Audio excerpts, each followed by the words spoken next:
Hey everyone, Dave Dubeau with another episode of the Property Profits Real Estate Podcast. Today with Mark Kenney, all the way from beautiful Dallas, Texas. How are you doing today, Mark?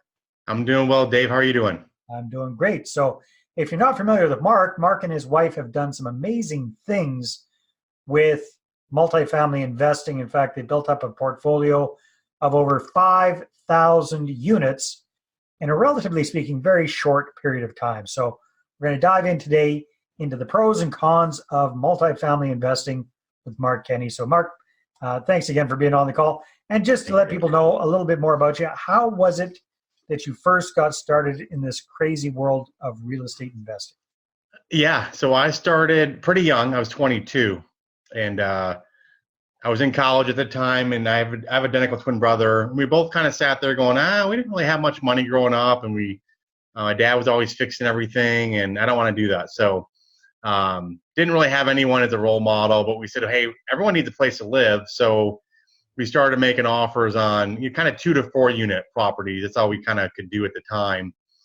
And we ended up buying several properties. I was in Michigan at the time and bought them together.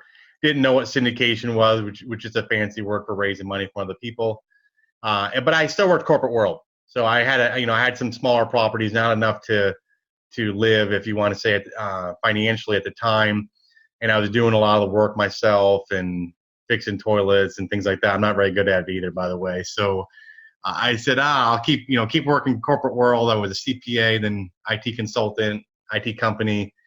And then 2013 was kind of where I was working a lot with work, like minimum 80 hours a week, being an IT consultant, and caused a lot of issues with my wife, rightfully so. I ignored her. We had 2 kids who I paid a lot of attention to and didn't pay much attention to my wife, which I don't recommend, by the way. Not a good idea. And so it was kind of one of those situations where you need to do something different or it's not going to go very well. So I'm like, okay, what do I do with all, I don't have much time. But we both loved real estate. We had bought real estate together because we got married pretty young. And I said, well, in order for me to replace my IT income, which frankly at the time I didn't think I'd even be able to do it, I said we need to buy larger multifamily properties, right, and syndicate. A friend of mine was syndicating deals. I invested with him and somebody else passively. And I was like, this makes a lot of sense to me. And that's kind of how we got started. It took us almost a year to get our first deal. But after we got our first deal, it got easier and easier. And we expanded into multiple states. We're in 5 states now and about 12 submarkets. Wow, that's pretty short period of time to build up that size of portfolio, especially when it took you a year to get your first deal, big deal like that under your belt. So, right. Yeah. So is it one of those things where it's the learning process, the shifting from small multis to big multis, that's what took a lot of effort and work, and then you just kind of started the snowball, or what happened? Yeah. The learning process to be, if you ask me, I'm probably a little different than some other guys out there. I don't think multifamily is that much different than a lot of the other asset classes. I think 80% of it's overlap between almost anything you buy. You go buy a single house, you go through very similar steps. It's more complicated. There's more terminology. You have to analyze a deal differently, but that came easy to me just because of my, accounting background and things like that. Mm-hmm. But what took the most for me, it's really getting the track record and getting credibility with brokers. That's the biggest struggle we find people have. We coach people too, and that's kind of where when they start out, it's kind of like that's the biggest struggle. So I had a partner at the time that I partnered up with. He had more credibility than I did in larger multifamily.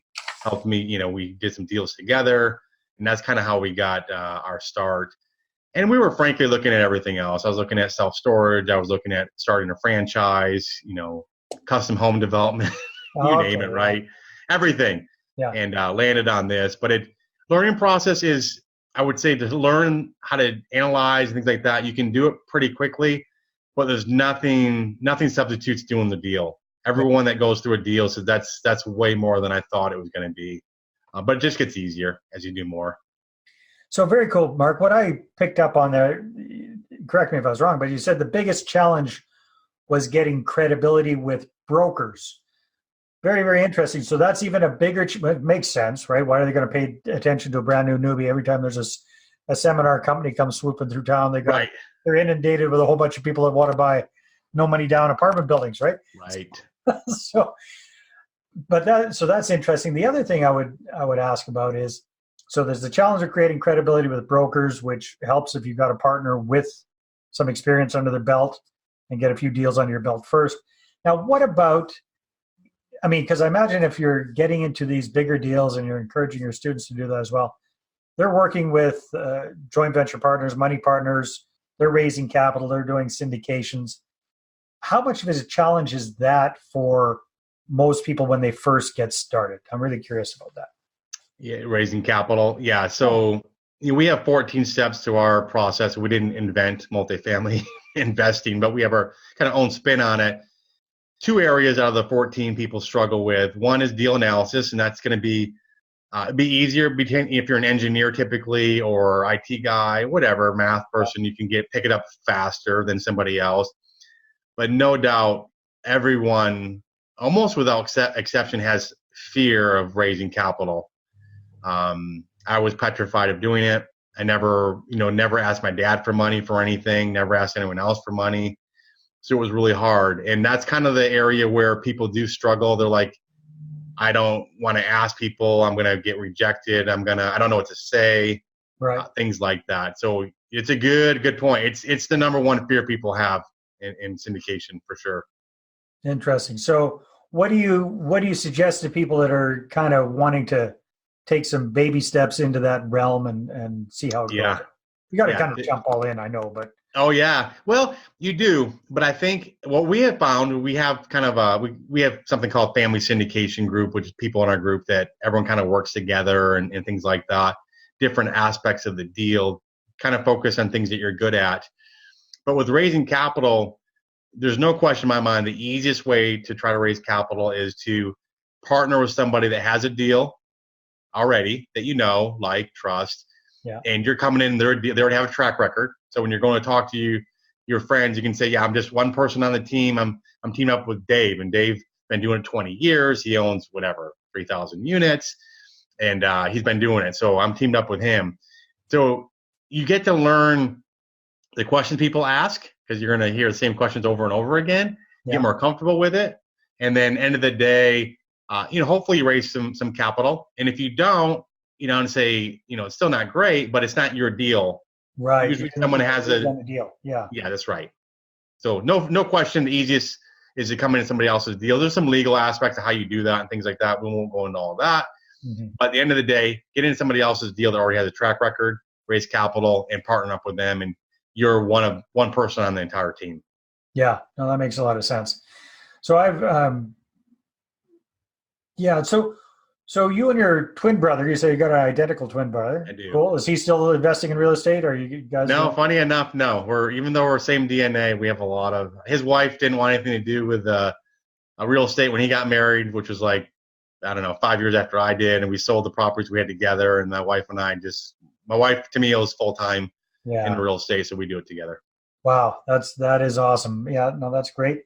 So you guys started out with the small multis. You got into, you had that epiphany moment, happy wife, happy life moment there. You started getting into much larger deals. You took your own advice and you partnered up with somebody that had a track record for that first one. How long until you started doing your own deals? Like just or 3 deals. Yeah, 3 deals. And even that, I still had partners, but I was leading them. Got it. So it took me, I did 64, a 208, and a 255 unit. After that, next one I did after that was 454 units, but I led that one. Very, very cool. All right. And typically for those that size of projects, how big is the investor group that you guys are usually working with? And how do you usually kind of structure it for the minimum investment? Yeah, too big. Yeah. But usually minimum is going to be, we usually do 75. 50 to 100, but 75 is pretty standard for us. And you just kind of do the math. We've raised, we have one right now we're raising over 7 million on. Raised, 6+ million multiple times. So you can have, 60, 70 investors in it. Yeah, that's a lot of people to report to, that's for sure. But it's a lot. That's how you get big though, right? That it is. Yeah. So, okay. Now, I think we've touched on this because you come from an accounting background, but I was going to ask you, when it comes to real estate investing, what would you consider to be your unfair advantage? For us, and I think brokers would attest to this, is that you need something of value you can bring. So starting out or not, for us now that I'm where I'm at, it's our unfair advantage. I want to say is being easy to work with, not pushovers, but easy to work with, doing exactly what we say we're going to do, and closing deals. So there's one brokerage firm in the Atlanta area we closed like 11 deals in 18 months with. Wow. So, and they'll tell you, I mean, hands down, that they bring us off-market deals all the time, and then other people as well. But we're a handful of people that they go to, and it's because we get, I would guess probably 20% of the deals, maybe a little higher of deals we get, we weren't the original buyer. Somebody else got it ahead of us because maybe they were higher on price. They fall out of contract, and we come in and get the contract, and we've done that many, many times. I tell people, even if you have an opportunity to screw somebody, don't do it because it's a small world. Yeah. And we just have a good reputation with sellers and brokers that we do what we say we're going to do. We're fair people, reasonable, and we close deals. So with that in mind, what would you suggest to somebody who wants to create that unfair advantage themselves? What would you suggest? I mean, obviously do what you say you're going to do, but where do you see people screwing up with that mostly? Yeah, I would say it really comes down to, we all probably have a little pride, but it's being prideful, being not making business decisions. You're making emotional decisions. And even people say, oh, well, most guys, it's the girls that are emotional. No, believe me, I've seen a lot of guys get really emotional over a deal and make some really short-sighted decisions. Once you do that, then you kind of, it only takes once to kind of mess up somewhat to kind of start, I wouldn't say ruin your reputation, but start hindering your reputation, right, in your progress. So, it's sometimes you sit there and go, well, it might be, you look at everything from a financial standpoint too only. Of course, the deal has to work. But if the deal still works and you have to pay an extra $50,000 or whatever it is to get the deal to work, then it works. Do it. Yeah. Right. So some people are like, well, that guy only paid $2 million for it, 2 years ago. Now he wants $4 million for it. I'm like, oh, well, good for him. Does the deal still work? Does it make sense? And if it does, then go for it. Yeah, that's why we're in this business, right? We can't judge the other guy making a profit as well. Yeah, very well said. Yeah, I've seen that often myself as well, Mark, and myself at times as well, letting pride get in the way and my way or the highway, and then you lose out on a good deal because you're just too damn stubborn to back down a little bit or negotiate a bit or what have you. Right. Excellent. All right, so you guys, you and your wife are doing coaching and training for folks these days when it comes to real estate investing.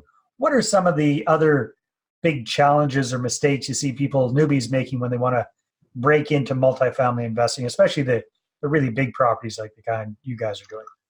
A high percentage of people think they're just going to go directly to sellers and bypass brokers. I'm not saying it's not possible to do that, because it is, but you're going to spend a lot of wasted time. You want to develop relationships with brokers. They have way more inventory and access to sellers than going directly to a seller, spending a lot of time, and then just having the property swooped out from under you anyways with a broker gets involved. So that's one. And then the other one is we just see a lot of mistakes on underwriting. I look at a lot of deals. I analyze a lot of deals. People send me various pro formas, and they don't follow the steps, frankly. So there are two things happen. One, they might buy a property that you shouldn't buy, or two, they're putting a lot of offers in, getting more information as time goes on, what they should have gotten ahead of time, and now they're backing out of deals. Mm-hmm. And it doesn't look good with brokers if you're going to put letter of intents in and then backing out. I had a dinner with someone in Denver, and he said he kept backing out of deals. And I'm like, well, are you talking to a property management company with a budget? Are you talking to a tax consultant? Are you doing X, Y, Z? And he wasn't doing any of those things, just submitting letter of intents. So not doing those, not taking the proper steps before you submit a letter of intent's a big issue. Yeah, no, that makes sense. Awesome, Mark. So if Tell us a little bit about if people want to find out more about what you're up to and what you do with real estate investing, what should they do? Sure. My email is Mark, MARK, at thinkmultifamily.com. Website, just thinkmultifamily.com. We go to a lot of events. We hold events where I talk to people on a regular basis for different things. So more than happy to chat with different people about how they can get started, or maybe it's not a good fit either, right? But get educated first, find out, hey, either it is for me or it's not. But most people, when they start really learning about multifamily and how it's valued and how quickly you can build net worth and things like that, they're usually pretty hooked. I would imagine. So just out of curiosity, so your wife kind of gave you the ultimatum. How long between that and when you're able to replace your high-paying JOB income? So I was able to quit and I had my own IT company. I was able to quit my own company, if you want to say, after 3 deals. So it was probably like 2.5 years. Nice. Maybe a little less. And then, but at that point in time, I had not replaced my IT income. I was making pretty well. I had a lot of Fortune 100 customers, so I was doing pretty well. But now far surpassed that. So it probably took 4 years, I'm guessing. I should know, but about 4 years probably before. But I was definitely a very, very high income earner at the time. So 2.5 years to make enough to keep the lights on, and then a few more to meet. Yeah, I think it was, now I'm doing the math, it's probably a little less than 2.5. But either way, 2 and then 4 years probably to completely, surpass my IT business. Excellent. So now happy wife, happy life. Right. Yeah, excellent. That's right. Thank you very much for your time on the show. I really appreciate it. It's been great getting some insights from you. Thanks, Dave. I appreciate it. All right, everyone. Thanks a lot for tuning in. See you on the next episode. Bye-bye. Well, thanks very much for checking out the Property Profits podcast. And if you like what we're doing here, please head on over to iTunes, subscribe, rate us, and leave us a review. Be very, very much appreciated. And if you're looking to create a regular flow of inbound investor inquiries about your real estate deals, then I invite you to attend one of my upcoming live online demonstrations. And you can check that out at investorattractiondemo.com. Take care.